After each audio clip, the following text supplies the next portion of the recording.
Hello BookTube! Emmy Walker here to do my March wrap-up. I'm proud to say that I was completely successful with my TBR this month, and I even threw in an extra one. There are still a few more days left in March, and I'm hoping to use that time to finish the first few books in the How to Train Your Dragon series, but I'll add that little tidbit on the end if I happen to finish them. So I finished 8 books this month, which for me is a success. I always am really jealous of the people who can read 15 plus books no sweat in a month. I'm lucky when I can get 6. So for me, 8 is great. Let's start with the first book I finished this month, which was Cress by Marissa Meyer. I went into the series saying to myself that I could stretch the books out and that I could last until fall when winter comes out, but I proved myself obscenely wrong. Just getting into Cinder, I already knew that I was not going to make it past 2 months with this. The fact that I was able to stretch it out until March, it was miraculous. Now, I still have to read Fairest. I'm not really sure how I feel about that. I always have mixed feelings about reading from the villain's perspective, though I think in this case I won't be too upset by it. Plus, I love Marissa Meyer's writing style so much that I think that by the time I get to even July, I think I'll be too eager to wait any longer. So if you're unfamiliar with the Lunar Chronicles series, we begin with Cinder, which is a fairy tale retelling of Cinderella, and then we move on to Scarlet, which is Little Red Riding Hood, and finally with Cress, which is the Rapunzel side of the story. Being the third in the series, I don't want to say anything about the book because anything could be construed as a spoiler, but all you really need to know is that it's a continuation of the Cinder story and it involves Rapunzel, or Cress in this case. I will say that Cress was probably my favorite of the 3 that are out right now, not including Fairest, and I am impatiently waiting for winter to come out in the fall. I, unsurprisingly, gave Cress a 5 out of 5 stars.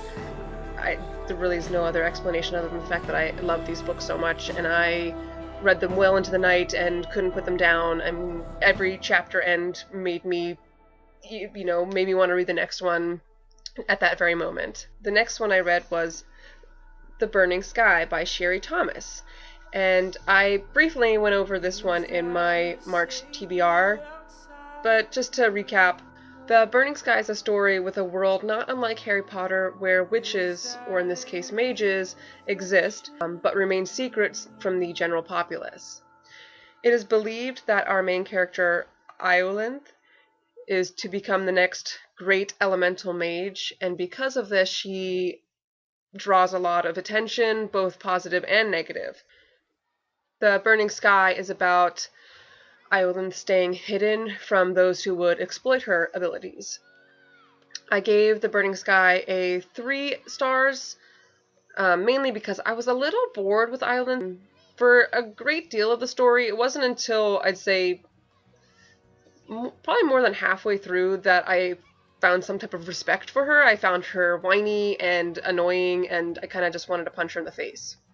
It was the prince in the story that kept me really going, to the point where I actually didn't mind Iolanthe that much, and then I was able to enjoy both of the characters together.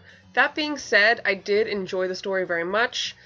Once I got to enjoy Iolanthe as much as the prince, it became a much better story for me. I did find a lot of similarities between other books I've read in the past, but I dare you to find a book that's perfectly original, to be honest. It was a very fun story, and I will most definitely be picking up book 2. For me, the star rating was mainly because it just took me so long to get into the story itself. Then we have Fight Club by Chuck Palahniuk. This was one of the books on my book bucket list. I'd seen the movie a long time ago and several times since then and really enjoyed it, and I just wanted to see if the book was similar to, I always believe the book is going to be better. I was actually surprised at how accurate the movie was to the book. There was very little that was left out. It's only 200 pages, so how much can you really leave out? Well, the book is just as effed up and brilliant as the movie, so I was very happy with this book.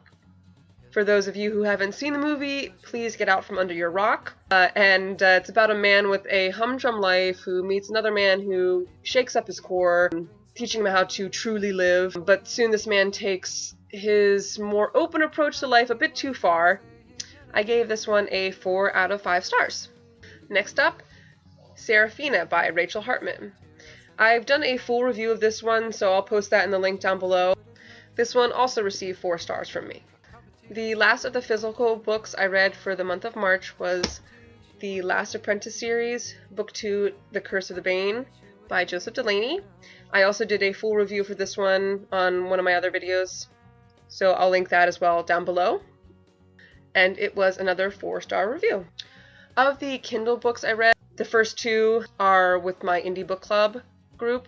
The first one I read was Travel Glasses by Chess DeSalles, and it's about a girl who meets, rather abruptly, a man who takes her back in time to avoid danger, but then turns out to be not quite the man he appeared, sending Kala, our main character, on the run through time. I gave this one a 3 stars.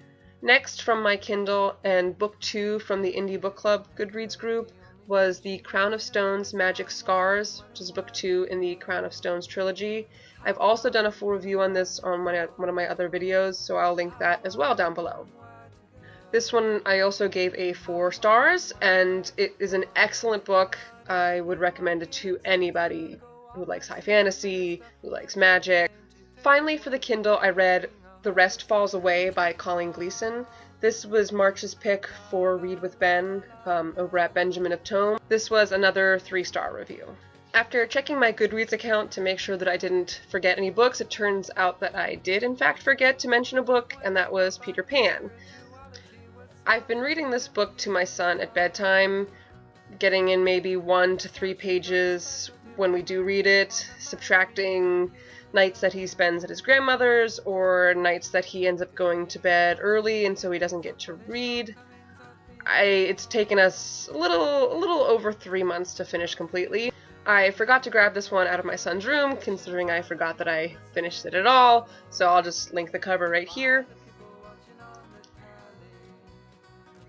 This one I started on my own a while back, just reading it, quietly in my head, and I found that I didn't enjoy it at the beginning, but then when I started reading it aloud to my son and I got to do the voices and be a little more animated, I was really into the story and I had a lot of fun with it. And considering that it was written originally as a play, I am not surprised that I had more fun writing or reading it out loud. Peter Pan is another self-explanatory one. I don't need to give it a description, and I gave this one 4 stars. So there you have it, my March wrap-up. Let me know down below if you've read any of the ones I've listed and you enjoyed them, or what you thought about them, or if you plan to read any of the ones that I've listed. And don't forget to like or subscribe if you enjoyed the video, and thanks for watching. See you later.